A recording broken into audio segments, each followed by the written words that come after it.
Assalamualaikum warahmatullahi wabarakatuh. Kami dari kelompok 6 yang beranggotakan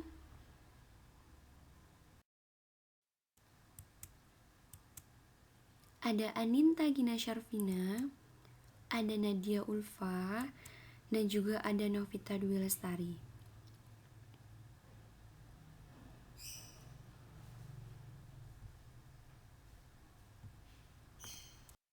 Di sini kami akan menyampaikan poin-poin penting yang ada di bab 7 dan juga bab 8.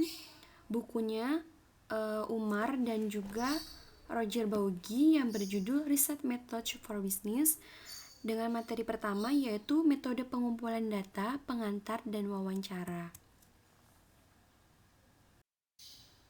Tapi pembahasan dari bab 7 yaitu ada sumber data, metode pengumpulan data, wawancara, dan juga ada metode proyektif.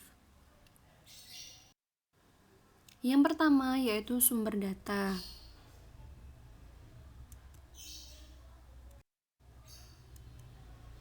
Sumber data di sini ada dua. Yang pertama yaitu ada data primer dan juga ada data sekunder. Data primer mengacu pada informasi yang diperoleh langsung dari tangan pertama oleh peneliti yang berkaitan dengan variabel ketertarikan untuk tujuan tertentu dari suatu penelitian. Data sekunder mengacu pada informasi yang dikumpulkan dari sumber-sumber yang sudah ada. Sumber data primer kelompok fokus. Kelompok fokus ini terdiri dari 8 hingga 10 anggota dengan seorang moderator. Bertemu untuk satu kali pertemuan kelompok, bertujuan untuk memperoleh kesan, interpretasi, dan opini responden saat anggota membahas mengenai peristiwa, konsep, produk, maupun layanan. Nah, kelompok fokus ini digunakan untuk studi eksploratif, membuat generalisasi berdasarkan informasi yang telah diperoleh dari kelompok fokus dan melakukan survei sampel. Nah, di sini peran moderator adalah memperkenalkan topik, mengamati serta mencatat dan mengarahkan diskusi. Sifat data yang diperoleh, analisis isi dari data yang didapatkan hanya memberikan informasi kualitatif dan bukan kuantitatif, karena anggota tidak dipilih secara ilmiah untuk mewakili pendapat dari populasi secara umum. Konferensi video adalah cara untuk mengumpulkan informasi dari berbagai kelompok di lokasi yang jauh, misal melalui Zoom. Nah, singkatnya, kelompok fokus ini dapat digunakan untuk yang pertama yaitu studi eksploratif, yang kedua membuat generalisasi dari data kelompok fokus, yang ketiga yaitu melakukan survei sampel.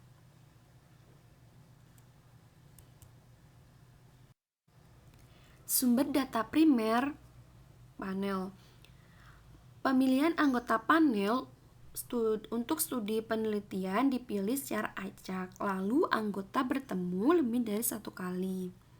Nah, di sini ada dua. Yang pertama ada panel statis dan dinamis, yang kedua ada teknik Delphi. Nah, di sini teknik panel dinamis ini memiliki kelebihan dan juga kekurangan. Kelebihannya apa? Kelebihannya yaitu memberikan pengukuran yang baik, maka dari itu menjadi alternatif yang lebih baik dibandingkan dengan menggunakan dua kelompok berbeda pada waktu berbeda. Untuk kekurangannya sendiri yaitu anggota panel ini menjadi sangat peka dengan perubahan sebagai hasil wawancara yang berlangsung secara terus-menerus sehingga opini mereka tidak lagi mewakili populasi tersebut. Yang B yaitu atau yang kedua teknik Delphi, metode peramalan yang menggunakan sumber informasi langsung dari para ahli lalu dipilih secara teliti dengan cara yang sistematis dan interaktif.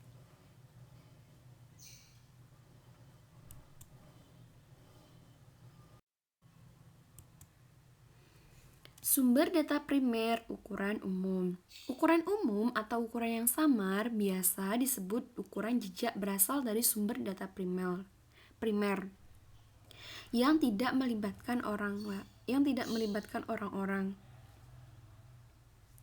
Contohnya, kerusakan jurnal-jurnal di perpustakaan yang memberikan indikasi yang baik terkait kepopuleran jurnal tersebut, sering digunakan atau keduanya. Yang selanjutnya yaitu sumber data sekunder. Sumber data sekunder mengacu pada informasi yang dikumpulkan oleh seseorang selain peneliti yang melakukan studi saat itu. Contohnya apa? Contohnya yaitu buku dan majalah, publikasi pemerintah mengenai indikator ekonomi, data sensus, basis data, dan juga abstrak statistik. Nah, untuk kelebihan dari sumber data sekunder ini yaitu penghematan waktu dan biaya dalam mendapatkan informasi. Yang kedua, metode pengumpulan data.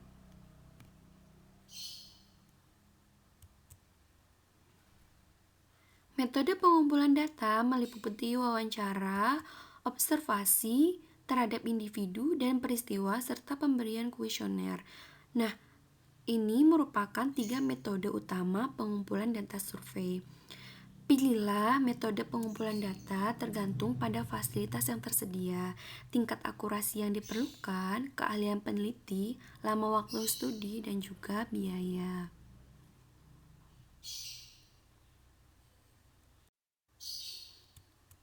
Selanjutnya, ada metode pengumpulan data melalui wawancara. Metode pengumpulan data melalui wawancara ini, yang pertama ada wawancara struktur. Wawancara struktur merupakan wawancara yang dilakukan ketika sejak awal diketahui informasi yang diperlukan. Wawancara biasanya memiliki daftar pertanyaan yang direncanakan untuk ditanyakan kepada responden, baik secara langsung maupun tidak langsung. Pertanyaannya cenderung fokus dan relevan dengan masalah. Selanjutnya, wawancara tidak terstruktur. Pewawancara tidak memasuki situasi wawancara dengan rangkaian pertanyaan yang direncanakan yang akan diberikan kepada responden. Tujuan wawancara ini adalah mengetahui beberapa isu pendahuluan sehingga dapat menentukan variabel yang memerlukan investigasi lebih lanjut.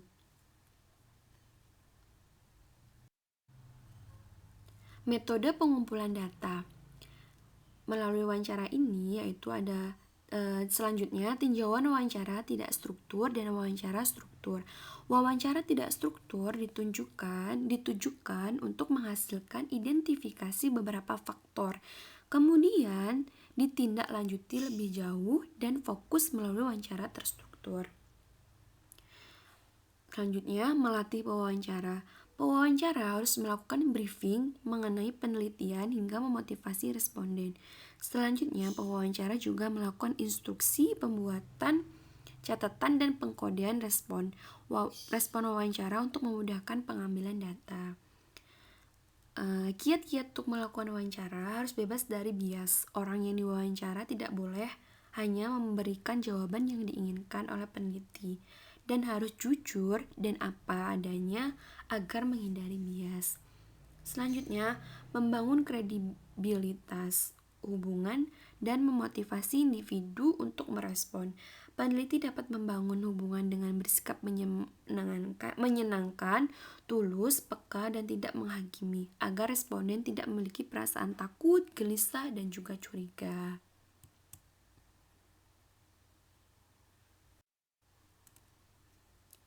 Selanjutnya, ada wawancara tatap muka dan wawancara telepon.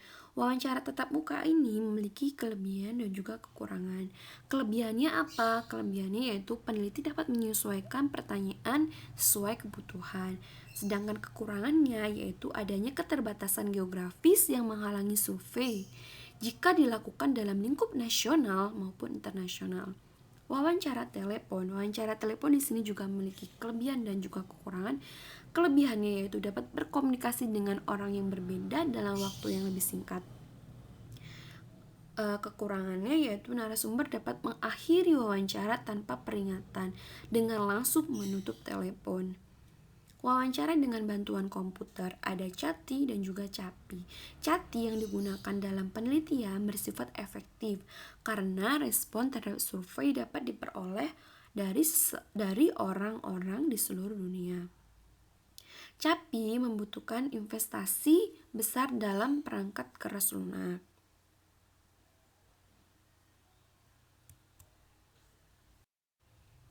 Yang keempat yaitu ada metode proyektif.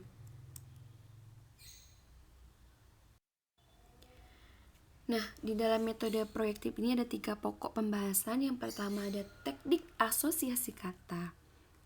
Seperti meminta responden dengan cepat mengasosiasikan sebuah kata, misalnya pekerjaan, dengan hal pertama yang muncul di kepala mereka. Jawaban tersebut akan menjadi indikasi mengenai arti pekerjaan tersebut. Selanjutnya ada thematic appreciation test atau TAT, meminta responden untuk merangkai cerita di sekitar gambar yang ditunjukkan. Karakter dan kepribadian responden dapat ditelusuri dengan metode tersebut.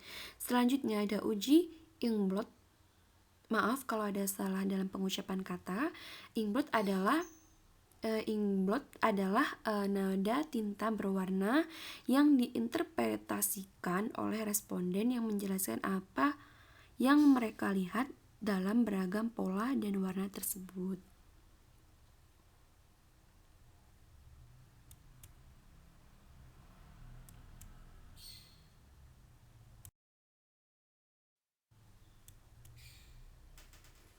Selanjutnya, metode pengumpulan data melalui observasi. Di sini ada 4 topik pembahasan. Yang pertama yaitu definisi dan tujuan observasi. Yang kedua ada 4 dimensi utama yang menggolongkan jenis observasi. Yang ketiga ada 2 pendekatan penting untuk observasi. Dan yang keempat ada kelebihan dan kekurangan observasi. Langsung saja ke yang pertama ya.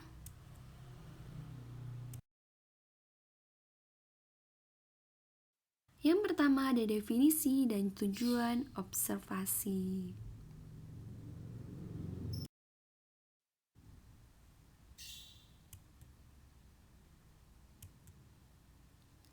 Observasi yakni kegiatan yang melibatkan aktivitas melihat, mencatat, analisis, dan interpretasi mengenai perilaku, tindakan, ataupun peristiwa secara terencana.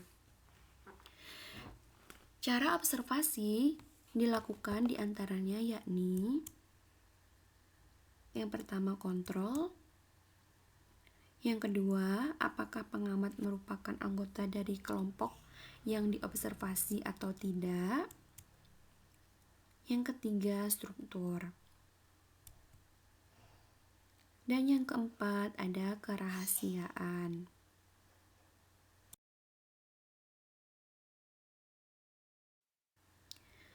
Untuk yang kedua, yaitu ada dimensi utama yang menggolongkan jenis observasi.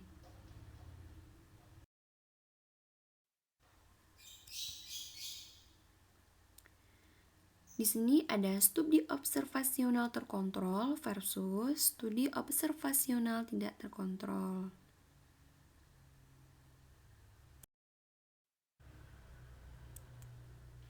Studi observasional terkontrol. Observasi dapat diartikan sebagai suatu metode potensial untuk pengumpulan data dalam prinsip penentuan terkontrol. Studi observasional dikatakan terkontrol jika situasi dimanipulasi atau direncanakan oleh peneliti.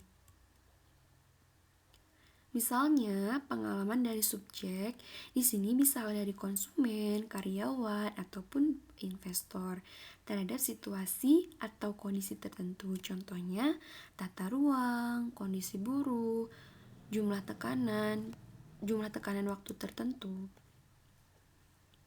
Nah, observasi terkontrol dapat dilakukan dalam laboratorium, yakni simulasi lingkungan toko atau trading room, atau di lapangan, contoh toko. Observasi terkontrol terjadi ketika peneliti observasional dilakukan dengan kondisi yang diatur dengan teliti.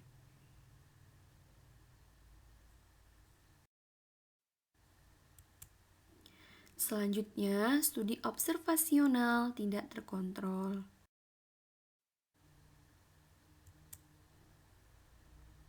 Observasi tidak terkontrol yakni sebuah teknik observasi yang tidak berusaha untuk mengontrol, memanipulasi, atau mempengaruhi situasi. Adapun peristiwa dalam penelitian terjadi secara alami dan peneliti melakukan pengamatan peristiwa tersebut tanpa melakukan intervensi. Kelebihan observasi tidak terkontrol adalah orang-orang bisa diamati di lingkungan kerja atau belanja alami mereka. Kelemahan observasi tidak terkontrol adalah terkadang sulit untuk memahami situasi yang kompleks yang sering terjadi dikarenakan kita tidak mengontrol faktor-faktor yang terjadi dalam observasi tersebut. Maka, dalam observasi tidak terkontrol ini sangat sulit untuk membedakan penyebab dan peristiwa, tindakan, ataupun perilaku.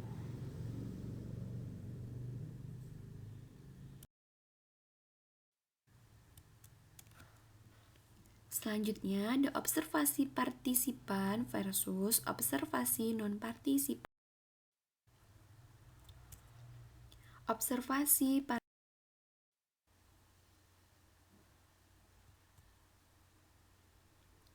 Observasi partisipan yakni pendekatan yang sering digunakan dalam studi khusus, studi etnografi, dan juga studi teori dasar.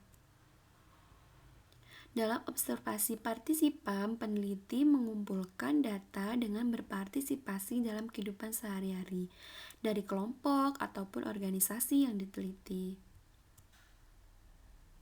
Tingkat terendah dari observasi partisipan yakni partisipasi pasif, yang mana partisipasi ini membuat peneliti bisa mengumpulkan data yang dibutuhkan tanpa menjadi bagian integral dari organisasi tersebut.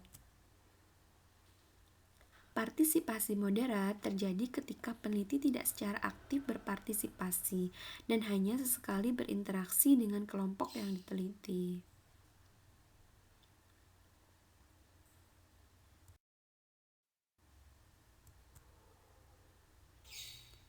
Partisipasi aktif yakni ketika peneliti benar-benar terlibat hampir dalam setiap hal yang dilakukan oleh kelompok yang diteliti sebagai metode untuk mempelajari perilaku mereka. Partisipasi penuh yakni peneliti menjadi anggota dari kelompok sosial yang diteliti.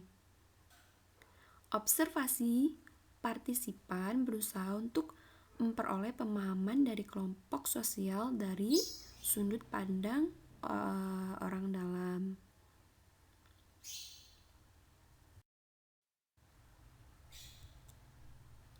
Selanjutnya yaitu observasi non-partisipan.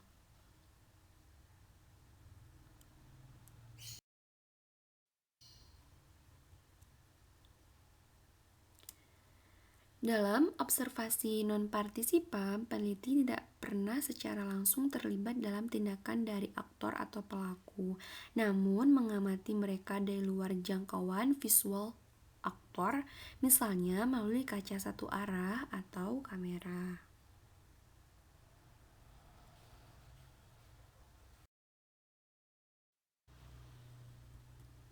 Selanjutnya ada studi observasional terstruktur versus studi observasional tidak terstruktur.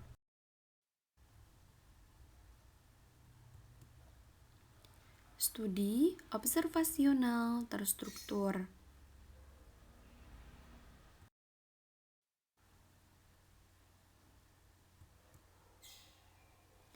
Studi observasional terstruktur yakni ketika pengamat mempunyai rangkaian kategori kegiatan atau fenomena yang direncanakan akan diteliti.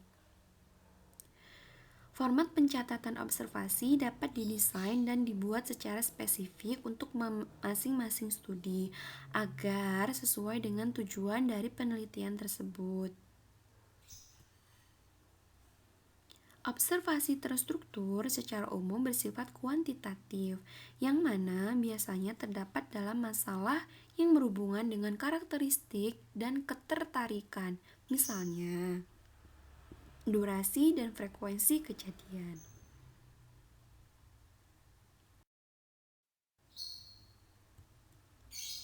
Studi observasional tidak terstruktur.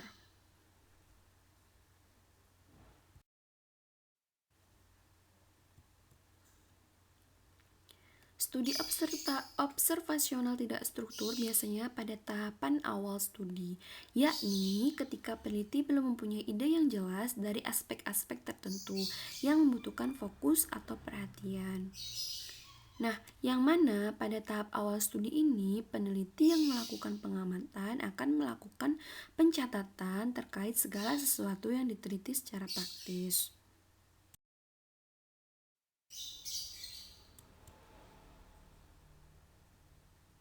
Selanjutnya ada observasi tersembunyi versus observasi tidak tersembunyi. Observasi tersembunyi.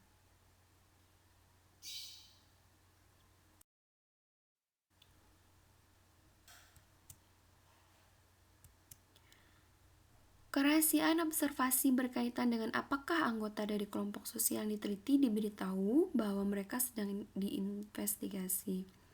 Kelebihan utama observasi tersembunyi, yakni subjek penelitian tidak terpengaruh dengan kesadaran bahwa mereka sedang diamati.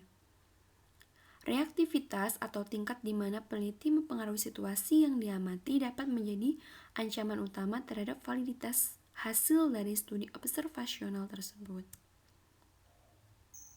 Observasi tersembunyi mempunyai beberapa masalah etika yang serius, yang mana jika kurang reaktif meningkatkan perhatian terhadap etika, karena hal tersebut dapat melanggar prinsip-prinsip dari kesepakatan, privasi, dan kerahasiaan yang diinformasikan.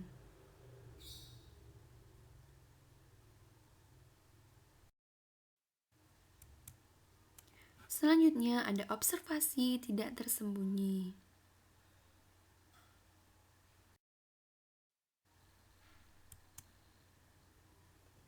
Observasi tidak tersembunyi bersifat lebih jelas, serta dapat mengubah kebenaran dari perilaku yang diteliti.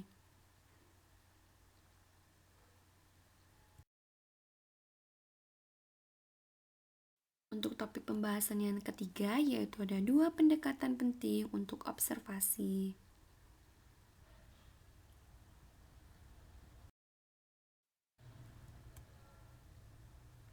Di sini ada observasi partisipan dan juga ada observasi terstruktur.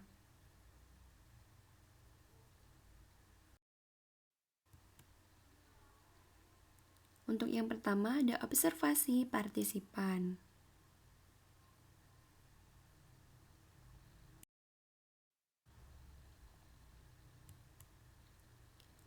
Aspek partisipatif dari observasi partisipan. Observasi partisipan mengombinasikan proses partisipasi dan observasi. Observasi partisipan dibedakan menjadi yang pertama ada observasi murni.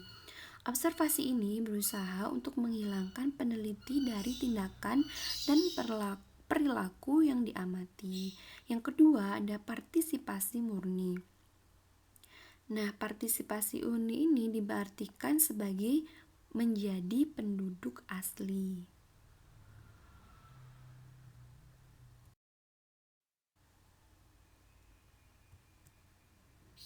Aspek observasi dan observasi partisipan.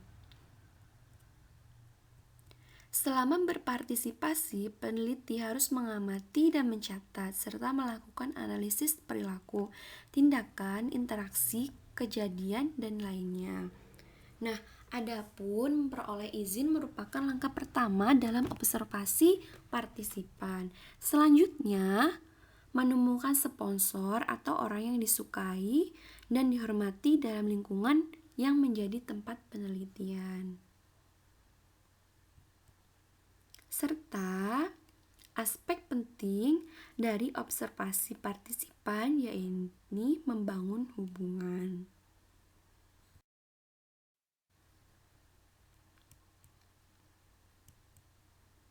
Apa yang diamati? Masalah potensial dalam studi observasi yakni merasa kewalahan dengan jumlah data yang begitu banyak yang mana seringkali tidak terkait. Maka penulis harus berusaha untuk tetap fokus pada hal tertentu selama berbagai tahap proses observasi. Nah, kegiatan berbicara biasanya menjadi faktor paling penting dalam menentukan apa yang diobservasi. Yang mana dalam observasi deskriptif, peneliti terbuka terhadap segala sesuatu yang sedang terjadi. Metode yang paling penting dalam memperoleh data dalam observasi partisipan yakni membuat catatan lapangan. Ringkasnya, observasi partisipan membutuhkan banyak kemampuan seperti komitmen, kemampuan menyesuaikan diri, kebijaksanaan, komunikasi, pengamatan, dan juga yang lain-lain.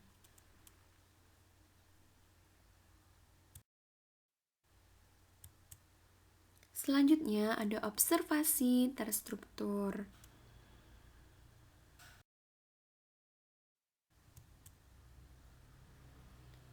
Penggunaan observasi terstruktur atau non-eksperimental dalam pemasaran dan untuk menghasilkan data numerik untuk pengujian hipotesis.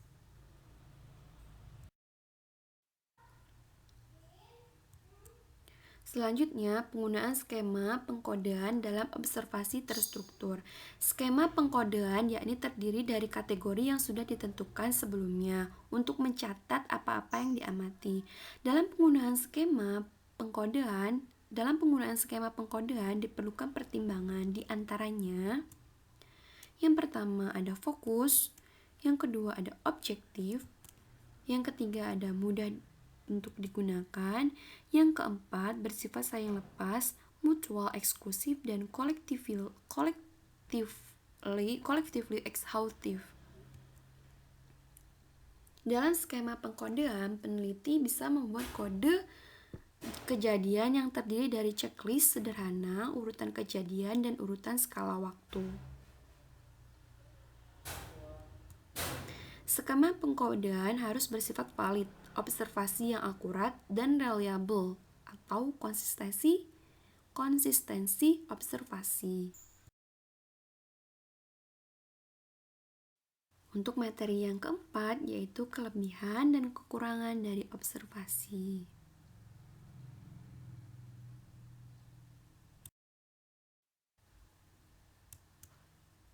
Kelebihan observasi.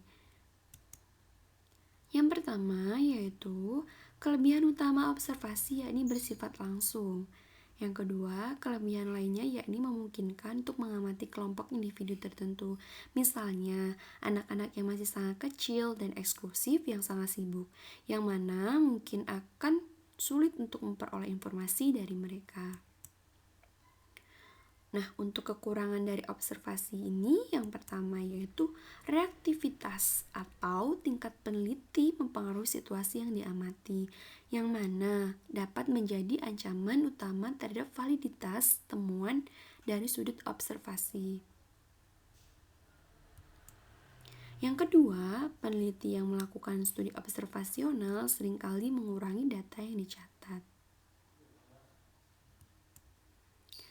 Yang ketiga, observasi dari kejadian yang terus-menerus dapat menyebabkan masalah bagi pengamat dengan kebosanan dan bias dalam pencatatan observasi. Serta masalah praktis dari observasi yakni memerlukan banyak waktu.